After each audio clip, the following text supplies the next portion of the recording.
to The Green Rush, a podcast about the intersection of cannabis, the capital markets, and culture.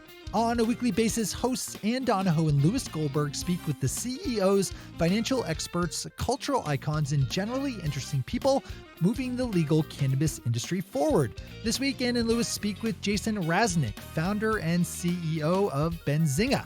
What is a Benzinga? That's a good question, which I'm sure Louis and Ann will discuss on today's show. If you're not familiar with Benzinga, it's one of the fastest growing financial news websites around and has, over the last few years, done some tremendous reporting in the legal cannabis industry. In January of 2019, the company held its third Cannabis Investor Summit in Miami Beach, Florida, where dozens of companies and hundreds of investors met for 2 days of fun in the sun, talking up marijuana investing. Louis attended that event, and now you get to listen in on the conversation between Ann, Jason, and Louis. But before we get to that, Ann sat down with Bill Peters of Investors Business Daily, which we'll start with. Don't sit back, lean forward. And now, on to the show. So I'm here with Bill Peters, who is the cannabis reporter at Investors Business Daily. If you're not reading his work every day, you should, investors.com.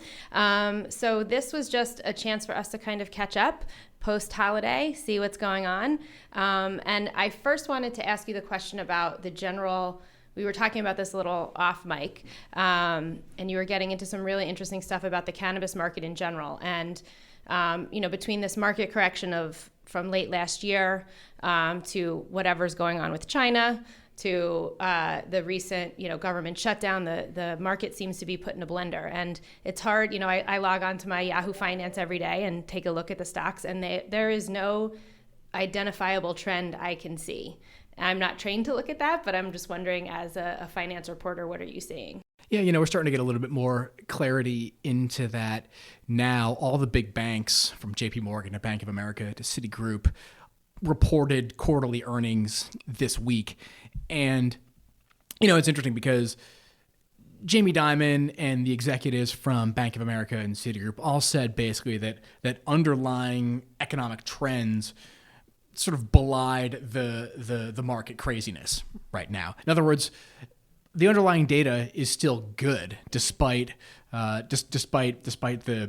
weird swooning and seesawing that's going on in stock markets. There is sort of this concern, though, and I think some analysts brought this up, at least one analyst brought it up during the earnings call with JP Morgan.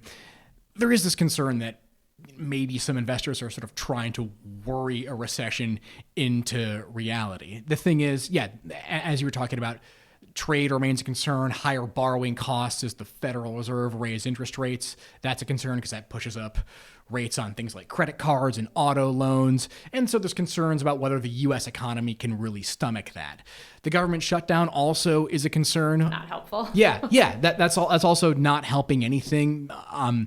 Jamie Dimon, during a call with reporters, had cited some estimates somewhere saying that the government shutdown could reduce economic growth this quarter to zero if it just kept dragging on.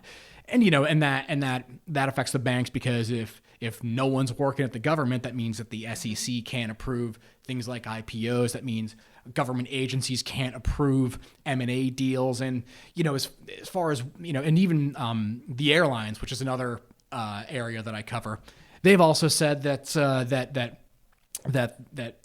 affected, say, travel to in and out of DC. So it is a problem. Yeah. So, and are you seeing anything? And are the cannabis markets basically following the general market in that way, or is there a different kind of micro trend going on within the cannabis stocks? That's a good question. I don't know. I can never tell on any given day what the industry is. You don't have following. A crystal ball at your desk.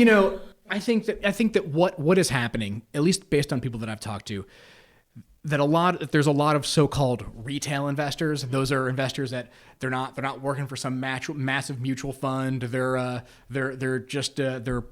people like me who or our listeners. Ameritrade accounts and and if I tried day trading, I would be swallowed into the vortex. And there's sort of this sense that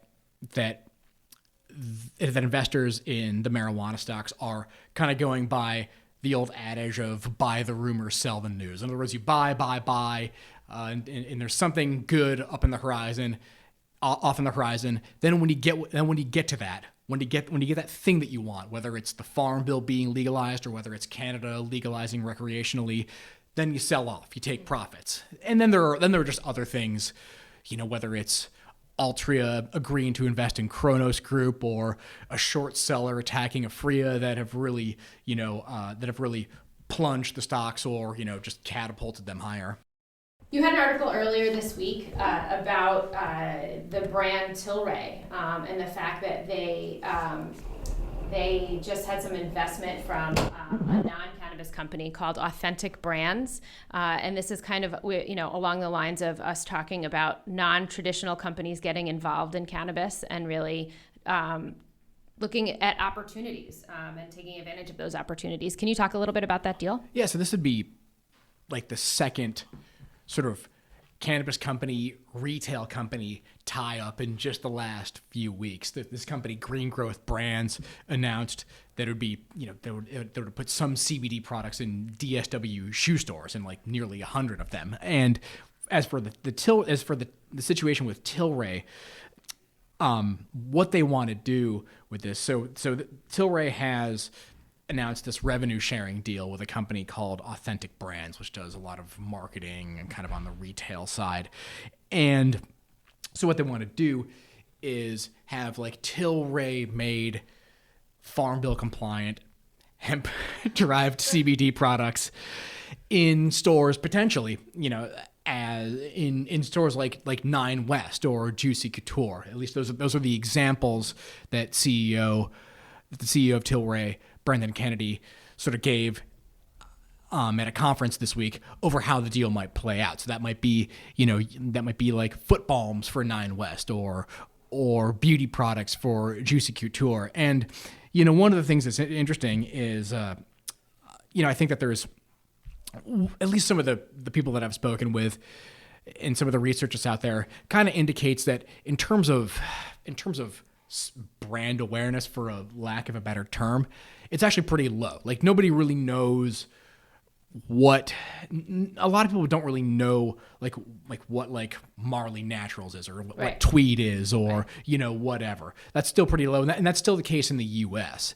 And so I'm wondering is if the strategy is, and I'm wondering if there might be maybe more of an opportunity for the marijuana industry to kind of let some of these other companies and their reputations do the heavy lifting and, potentially push sales higher that way. Right. It totally makes sense. I mean, it's a smart move. If it works, great. If it doesn't, it's a really interesting experiment. Oh, sure. Right?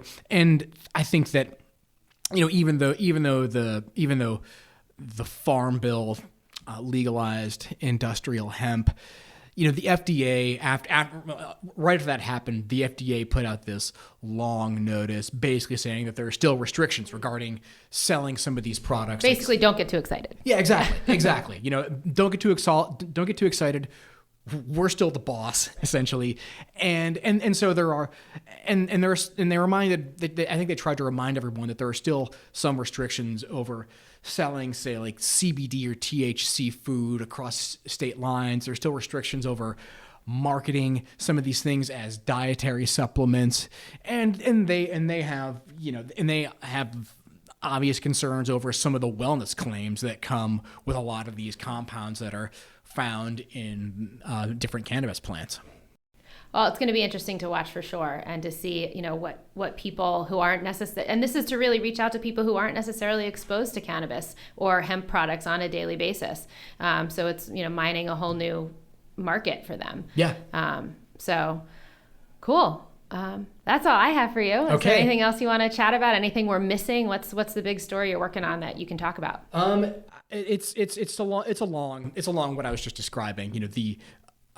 That is the issue of how to make some of these products stand out when those products are based in essentially a commodity like tobacco or barley or hops.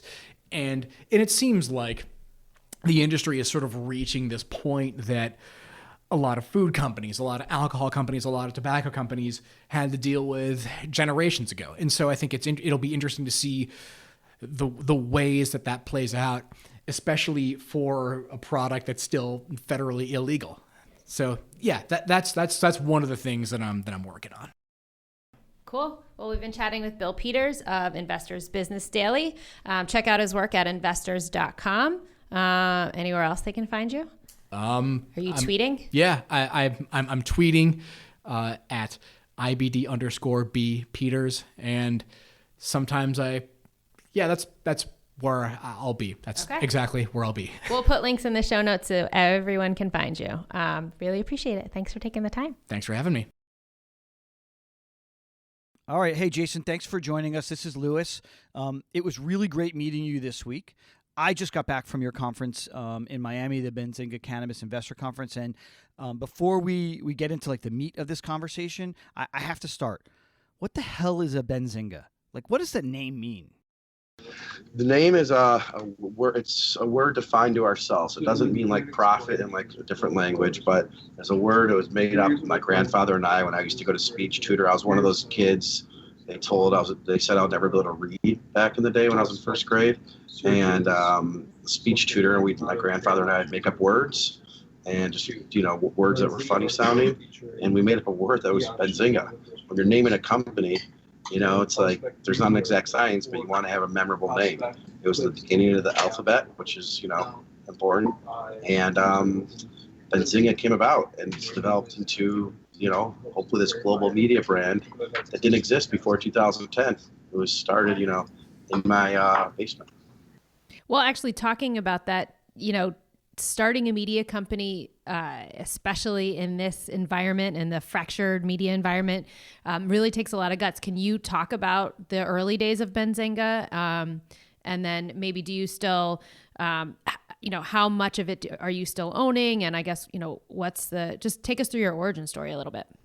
Yeah, starting a company can be a difficult feat. It was definitely a lot of days of very anxious nights, waking up at 3 a.m. and not being able to sleep.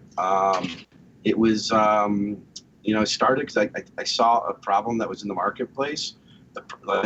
There's a million media companies that all serve different purposes. The problem that I saw was there was no one out there giving small cap news in an agnostic, unbiased way. So you had your Bloombergs, your Wall Street Journals, Reuters covering the big companies, Apples and of the world, Google, so to speak. We focused on companies that were from $200 million in market cap to around $2 billion in market cap.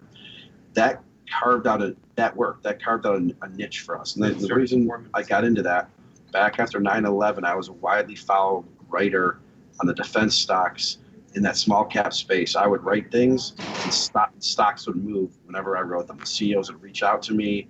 It's the whole thing. I was 23 years old and doing that.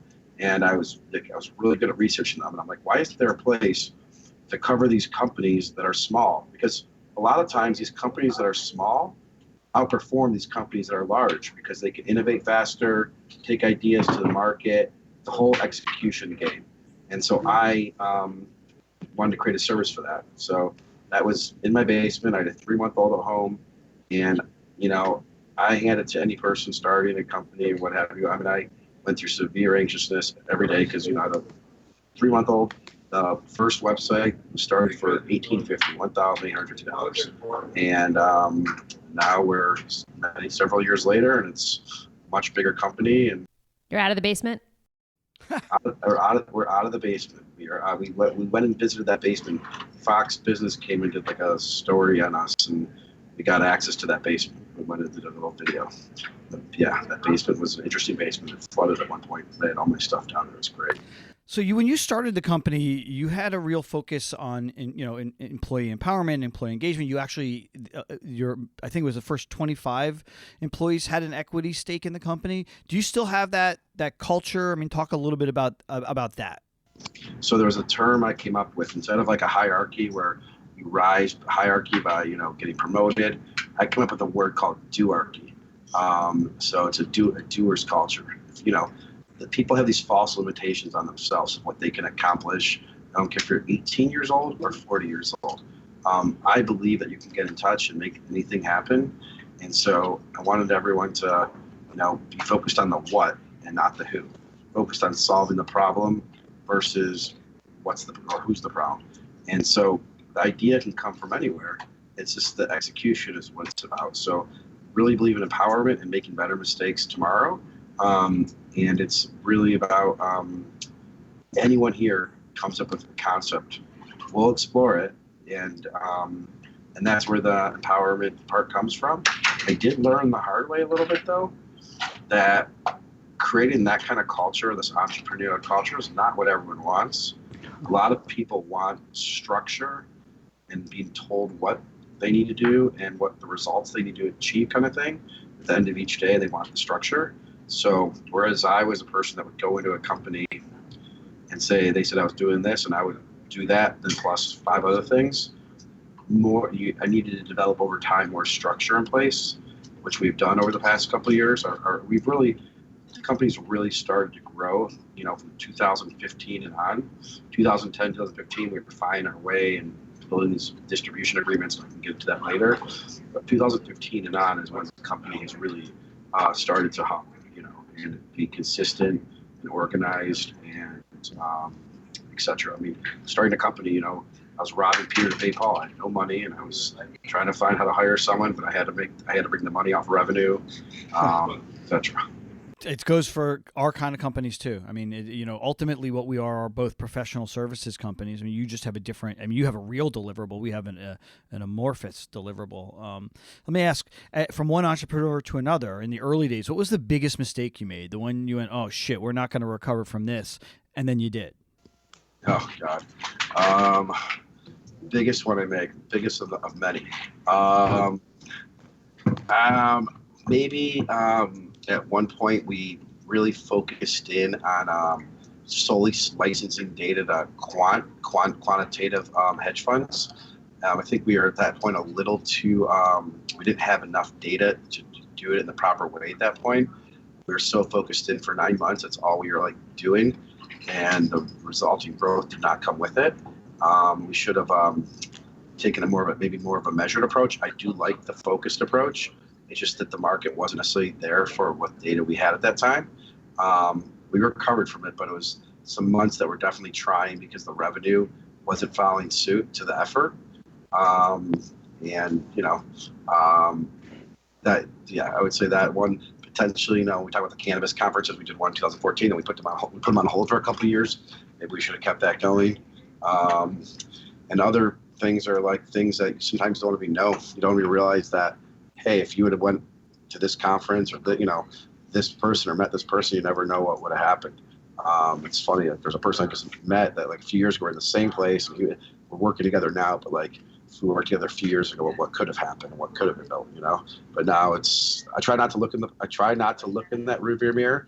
It's in the past. I try to really focus on the present. And I would say in the early days, Lewis, I would be I would have that anxiousness. Okay, what's next month going to bring? What's 6 months from now? And what it does is just weighs on your head, weighs on your heart. And when you can only control the things you can control and just let the other stuff fall where it may. I mean, yes, you can take preventive measures, but I think in those early days, I was too of a worried person. I was too worried and didn't enjoy the ride a little bit more than I should. Should have enjoyed the ride more than I did. Well, let's talk about ideas that did work. So your initial focus was on the fintech side and the financial and professional services side. When and why did you decide to take this laser focus on cannabis? You mentioned your first show was in 2014, and maybe it was you were a little bit ahead of your time there. But can you walk us through your thought process there and how it's grown? So the Benzinga way that we do things, there's, as you guys know the space, there's a lot of media outlets. But what's different about each media outlet? A lot of them we believe there's a lot of noise out there. So our value add is we try to get rid of the noise and give just the important stuff.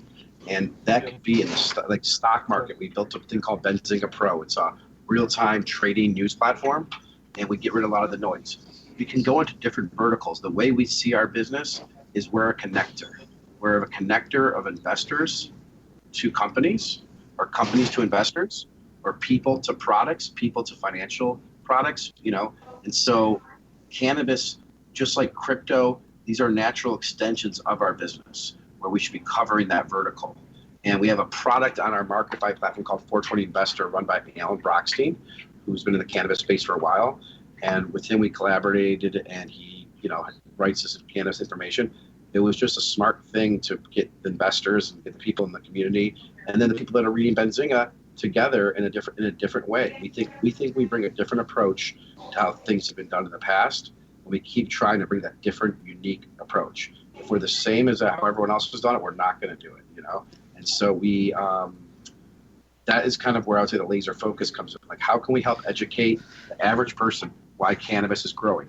Why is it something that's different than just like a fly in the night type thing? Why could this be a changing industry for the long term and really be billions of dollars of value created over the next 3 to 5 years? And that's kind of where we look at. We don't jump on everything. Like, we did cover crypto, but we didn't build out crypto as much as we built out cannabis. Can you talk about the investment that you've put really into cannabis? Because, the relationship with Brockstein is one that I think, if you know this industry, you know how important he is. But you have some of the best journalists like Javier Haas. Where else have you made decisions to invest in this space? Yeah, great point. I literally just hung up with Javier before talking to you guys. We have a team of writers. I mean, Javier has been doing this cannabis stuff, and we have a team of writers now trying to cover this stuff. We want to inform our readers of what's taking place and what's moving.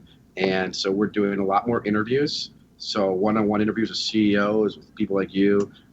So we believe doing, video interviews, articles, the conferences.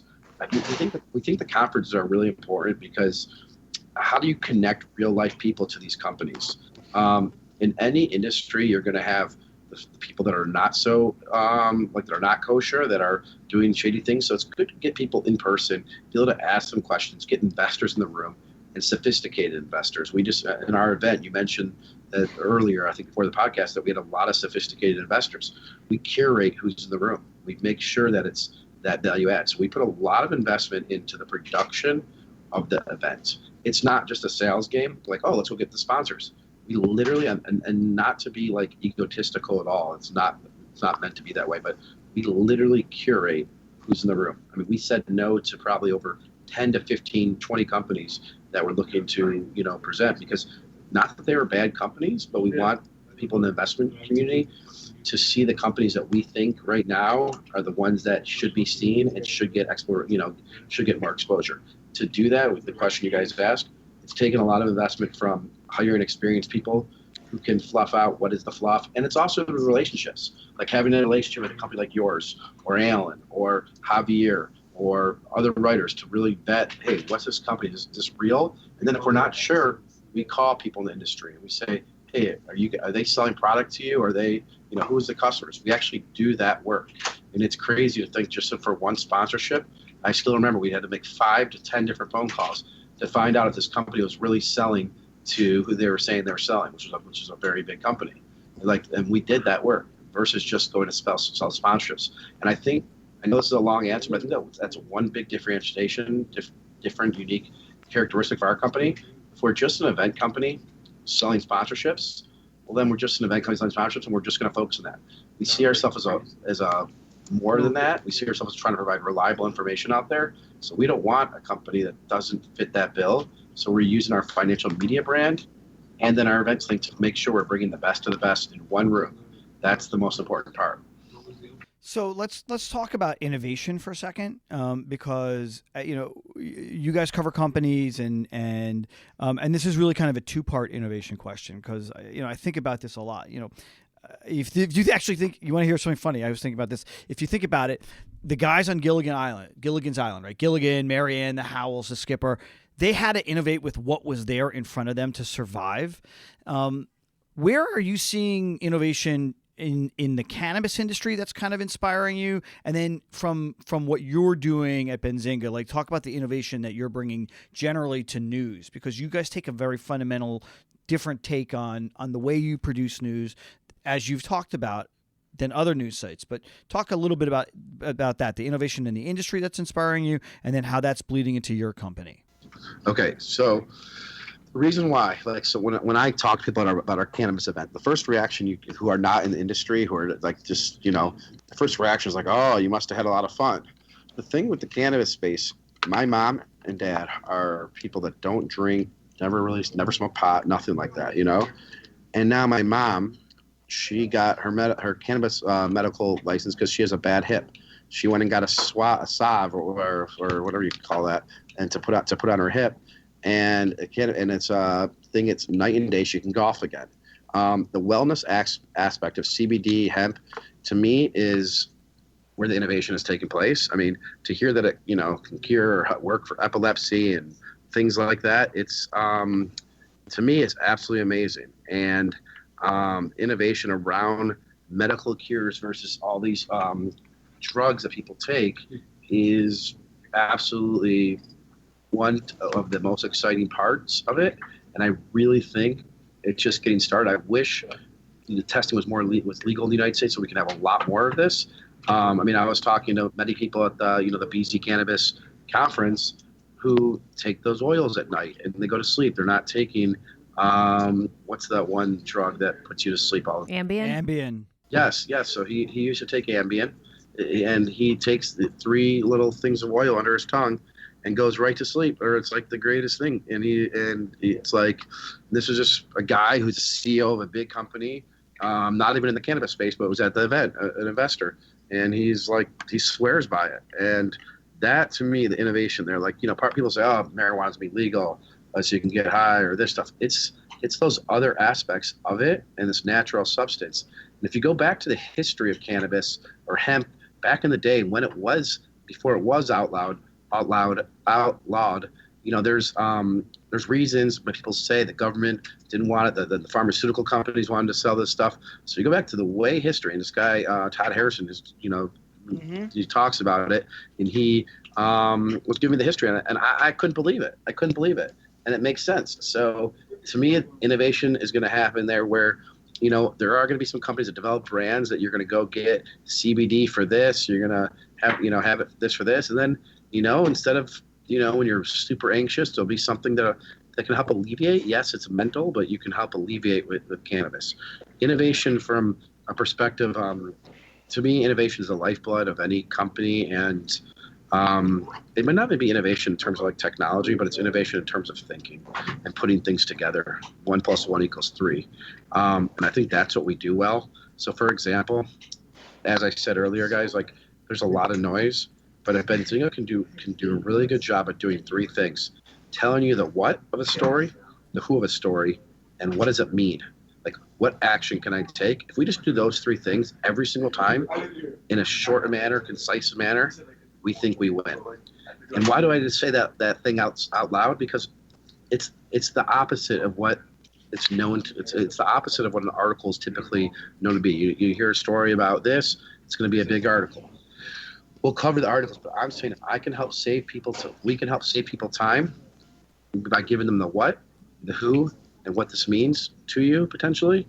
We think we solve a lot of problems. Are you finding? Oh, sorry. No, that's it. Go ahead. Are you finding a change in how people are consuming media? So are you looking at are people more apt to watch a video clip, or, are they finding your content more on social? Are they, and this is, I guess, more of a B2B question, but, are you seeing a fundamental shift in, people aren't sitting down to, read the morning paper? And, if they are reading the morning paper, they're reading the top 3 sentences. They're not reading the whole article. Are you changing the way you construct your medium to adhere to that, or what are you seeing on the consumption side?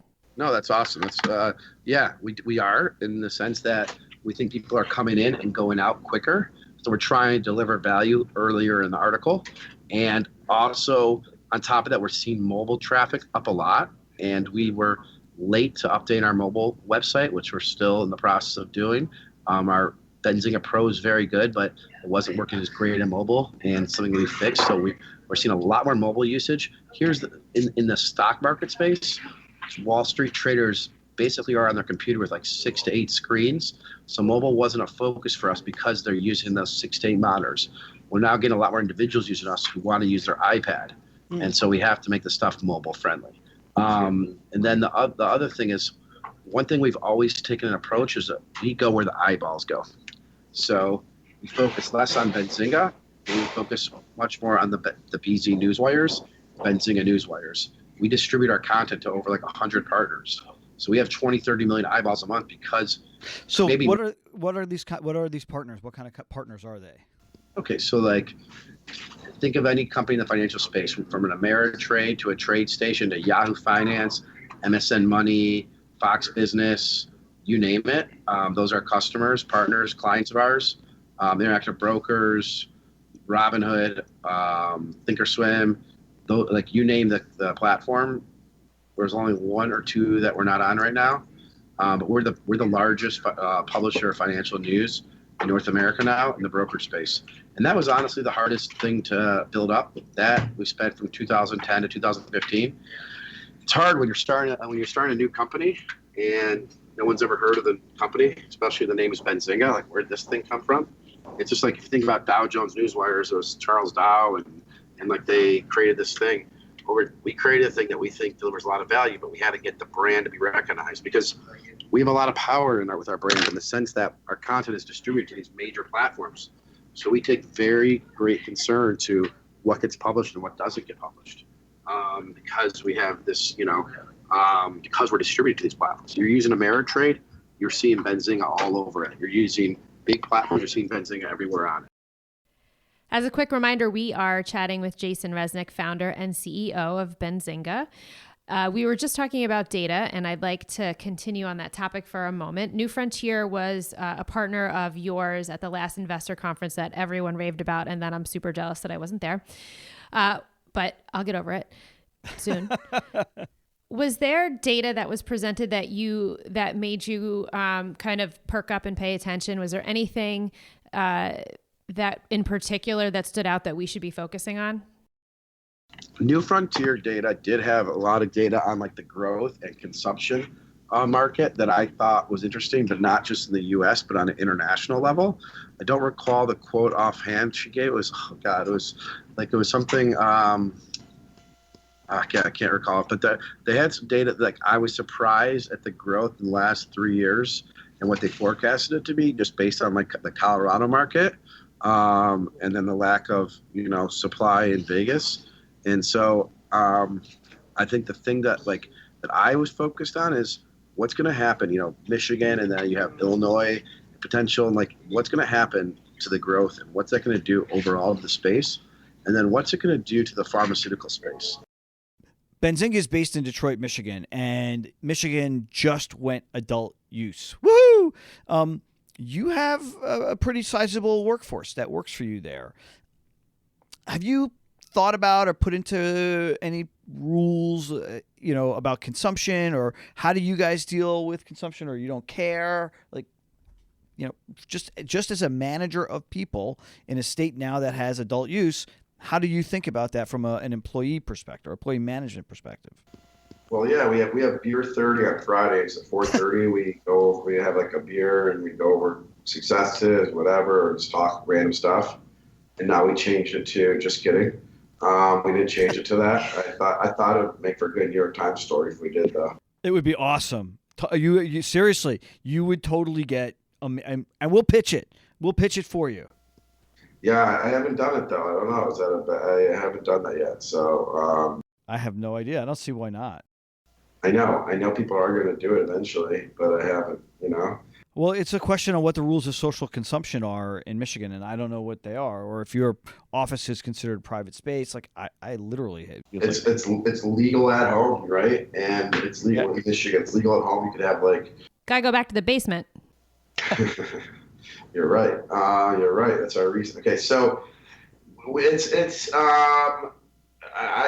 we don't necessarily pry into people's personal lives. We don't do drug testing here. It's something that just isn't really brought up in that regard. Now, Michigan, as of a couple months ago, went legal for you to have it at home. You can't buy it legally at stores. That'll be another 8 or 9 months. But I do think cannabis, and the way that we are talking about it as a medical healing and the different things for pain will become more and more front and center as a solution to things, and not as it being seen as a drug for having fun. I think that's really short-sighted in that manner. And it's so focused on that's what it is, like, for people. But when people really try for things that they have problems with, it's a night and day thing. My uncle has colitis, and he went on this, and literally night and day. So it's these things that I would be foolish if someone here has a shoulder pain and they could use one of those ointments, not to have the ointment, and say, because we have a rule here that says you can't have an ointment. So we haven't gone into all that. The HR person's not on the call, I guess, but it's an interesting dilemma for companies, and what's going to happen. Do you see because you're in the space, and you might be a bit jaded, or jaded's the wrong word, but do you, in your community, is the feeling about cannabis different than what you're seeing and reporting about? So say the question one more time. So I'm asking if, as a Michigander, in your community, or Detroit or wherever in Michigan, is there a positive? Are people positive about this? Are they still on the fence? Because you're reporting on this and you're seeing this, that the industry is trending so far upward. Like, is that what you're seeing from a community level in a state like Michigan? Okay, so totally great question. Overall positive. We do get people saying there are no drug tests, real good ones for people smoking and driving, and they're not as observant, so it's dangerous for a driving thing until they can have really good drug tests for that. That is where some of the fear comes in place. The other fear people have is, is everybody going to be smoking pot all the time? Is this going to become a thing? And people associate sometimes with smoking pot to being lazy. And have you guys heard that before? Yeah, we've heard it, and it's like, I don't get it. I don't know. I really don't know anybody who works that's lazy and smokes. It's such bullshit.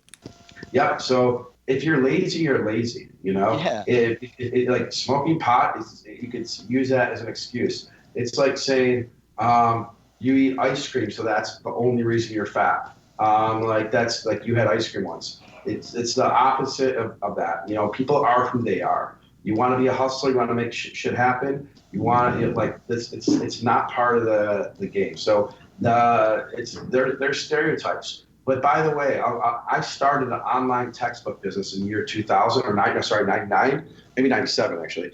And I was one of the first online textbook sites in college to accept credit card. I was one of the first. Amazon existed. And people around me are like, it's the stupidest idea. People aren't going to put their credit card online into a system.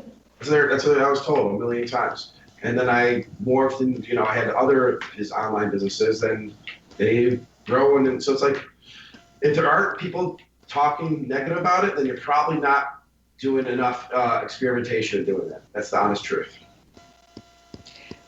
So Jason, pitch us. What's next for Benzinga? We already talked about another conference in Toronto in the fall. What's going on this year?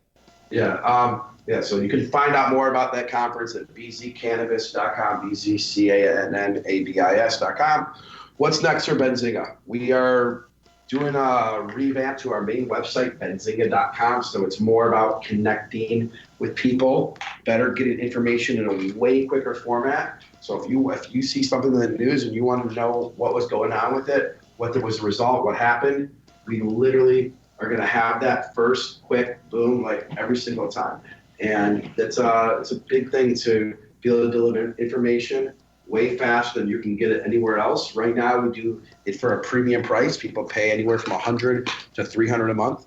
We're going to have some of that more in the free world. So on our site, some of the other innovations are some tools that we're building that will help you look for and curate the companies that you're looking for that fit your kind of investment perspective. And then we're doing a lot of other stuff with some partner websites that we're powering a lot of their content. And these are big websites. Think of 30, 40 million uniques a month. And we're powering a lot of some of their content. Can't say those names right now, but Well, that's like a total tease, man. What are you doing? I just can't say those names. Just means you'll have to come back. Yeah, you'll have to come back when you're ready to tell. I'm just saying, like, stay around Benzinga, stay tuned to Benzinga, because there are some things on the horizon that I'm underselling right now in a big way that, 60, 120 days should come to fruition. I believe if you have a vision that's big enough, then you can go execute and fail a couple times, and some of these things hit, and we're close on one of these things that is a very, very, very exciting opportunity. So you're talking about your vision short term. What is your vision for the company 5 years from now or 10 years from now? Like, where are you taking this? Whenever someone is making an investment decision, a betting decision, a decision on should I or shouldn't I, or even a buying decision, they somehow are interacting with Benzinga content, no matter what. No matter where the decision is made, no matter what store that person is in, no matter what financial website they're on, they are somehow interacting with Benzinga content. Every time, every place, every situation. That's where we're taking the company. We've done that in a decent way so far to prove that success, but we're thinking much larger in a much more global way, where the eyeballs are and where there's a problem, they're not being served. We've done this through a lot of hustle, and sometimes not as great on making the product innovation so simple to use. And we're there, and post a couple of these things, you'll see some innovations. But you're making a decision about investment, want to know why this cannabis company, what their pros and cons are versus another ones. It'd be nice to be able to see something really, really quick. How are you funded? Is it private funding? Have you raised capital? I mean, if you don't want to talk about this, I understand, and we'll cut it. But I'm really interested in the financials of your business, because you're a media company, and media companies, it's tough to be a media company today, and you're going through this massive growth. And I'd love to know, not non-public information, but I'd love to know the business side. Like, are you profitable? Are you going to go public someday? Like, I'd love to hear that side of the vision too. Sure. I actually meant to post a LinkedIn post last week about an update from 2018. I just haven't got to it yet. Hopefully I'll do it this weekend, where you'll see some of the numbers. We had our strongest year ever, our biggest growth ever as well. We took in some venture funding in 2011, I think, or 12. I think at the time that was 1.5 million. And then also did a convertible about a year and a half ago. I think that was around there. But we're mostly funded through our growth of our company. We were profitable last year. We're around 50, 60 people. And we were profitable last year and growing. We grew, almost 50% last year. That's awesome. Congratulations. And if you do post that, we'll make sure to put a link in the show notes. Yes, that would be great. I meant to do it this past weekend, and I don't really know. And then the reason I'm posting it, by the way, it's like when I see people post these things, these stories about growth and this stuff, it's like sometimes I'm like, shut up and run your business. But the reason I'm posting it, it's for recruiting. And so people, when they want to look at Benzinga, they don't know what we do. They go to our site and see a bunch of articles about other things, but it's not easy to tell our story, where we're not as good at that as we should be. It's something that we're going to focus on a lot on in 2019, and that's the start of it. So writing hey, this company is really growing, kind of thing. Here's who we are. Here are our values, and hopefully it'll help on the recruiting side of things, because we need to recruit the best and the brightest developers in the world, literally coders, for some of the stuff that we're building. And it's hard to go find them just by putting a job ad up and they go see our site. Or we're looking for the best writers in the cannabis space in the world. We love that. It's hard to find them. So how do we do that? So I got to get out there more and tell the story, even though I'm kind of opposed to it, because I think companies should just go out there and do their thing sometimes. And well, that's why you hire a PR firm for. Do you know any? We'll connect you with someone. Jason, while you were sleeping, this is really a chance for you to talk about something in the cannabis industry that you think isn't getting enough coverage or play. And I know it's a little bit of a weird question since you own a media company and you're not necessarily covering the space yourself, but but as a sort of de facto expert, what do you think is an undercovered issue in the industry? I don't know if it's undercovered or if it's not early enough, meaning there's still some time to take place. The cannabis industry, like other industries, will go through some consolidation. And what I mean by that is you'll see some of the bigger players, the Tilray's buying some of these other cannabis companies. That won't really take place though until either the federal government, Title Amendment 10, until the federal laws change on the space. When that happens, you're going to see another huge spurt of growth in the industry. And when this consolidation or expansion, but a lot of M&A activity will happen. So there are some deal makers. So in the fintech space, there's like 4 basically banks that do a lot of the deals.